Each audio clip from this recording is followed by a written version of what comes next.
நம்ம எத்தனையோ டெக்னிக் பார்த்துருக்கோம் மீன் பிடிக்கிறதுக்கு. இங்கே ஒரு புதுசாக ஒரு டெக்னிக் யூஸ் பண்ணுறாங்க. என்னன்றதை பார்த்துடலாமா?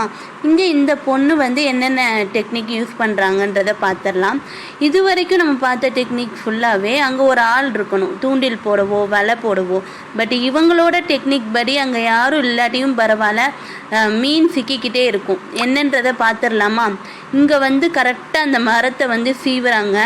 சீவி வந்து அந்த கல்லெல்லாம் க்ளீன் பண்ணி எப்படி வந்து ஒரு வாய்க்கால் மாதிரி அதுலேருந்து கரெக்டாக ஒரு ஃபோர்ஸ் வச்சு எப்படி சரி பண்ணுறாங்கன்றதை பார்த்துடலாம். அதாவது இந்த அருவியிலேருந்து வர இடத்துலனா சில கல் இருக்கும், கல்லுக்கு கீழெல்லாம் மீன் இருக்கும் பார்த்தீங்களா? நல்லா ஃபோர்ஸாக வர்ற தண்ணியோட கல்லுக்கு கீழேனா அதே டெக்னிக்கை தான் இங்கே யூஸ் பண்ண போகிறாங்க.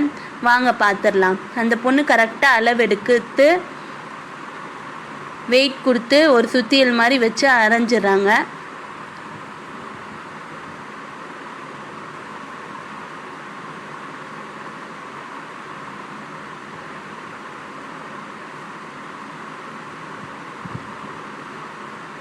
கரெக்டான கேப்பு விடுறாங்க, ரவுண்டு இது வர மாதிரி.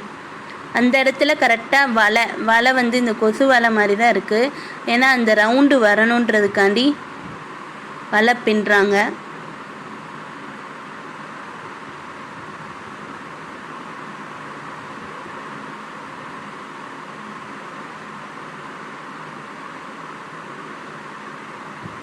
இப்போ எல்லாமே கரெக்டாக இருக்கான்னு செக் பண்ணிக்குது அந்த பொண்ணு, எந்த இடத்துலையும் லீக்கேஜ் ஏதாவது இருக்கான்னு.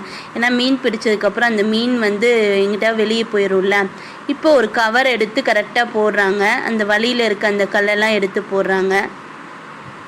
ஏன்னா அந்த ஃபுல்லாக அந்த அருவி வழியாக வர்ற மீன் வந்து கரெக்டாக அந்த இடத்துல மாட்டணும். அதுக்காண்டி தான் இந்த வேலையை பார்க்குறாங்க. வேலை முடிச்சுட்டு எல்லாத்தையுமே ரெடி பண்ணிவிட்டு கிளம்பிடுறாங்க.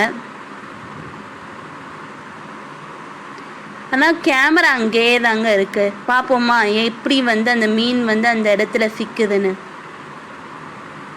பார்த்தீங்களா எப்படி சிக்குதுன்னு? அதாவது ஃபோர்ஸாக வர்ற அந்த மீன் வந்து ஒரு தடுப்பில் மாட்டும்போது அதே இடத்துல நின்றும்.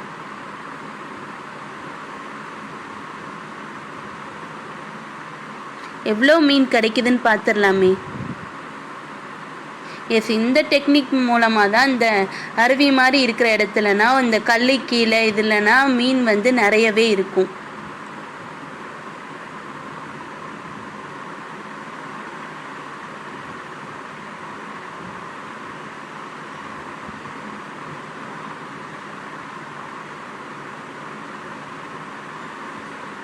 எஸ், வந்து செக் பண்ண வந்துட்டாங்க.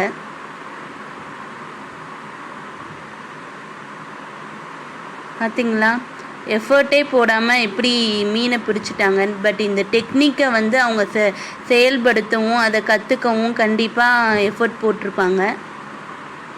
கிட்டத்தட்ட 1 டே ஃபுல்லாக கூட இப்படி விட்டுட்டு வந்து மீனை எடுத்துக்கலாம். எவ்வளோ மீன் கிடச்சிருக்கு பாருங்கள் உங்களுக்கு.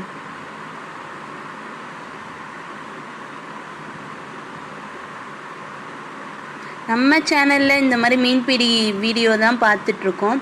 நீங்கள் தொடர்ந்து பார்க்க சப்ஸ்கிரைப் பண்ணிக்கோங்க. அவங்க முடிச்சிட்டாங்க.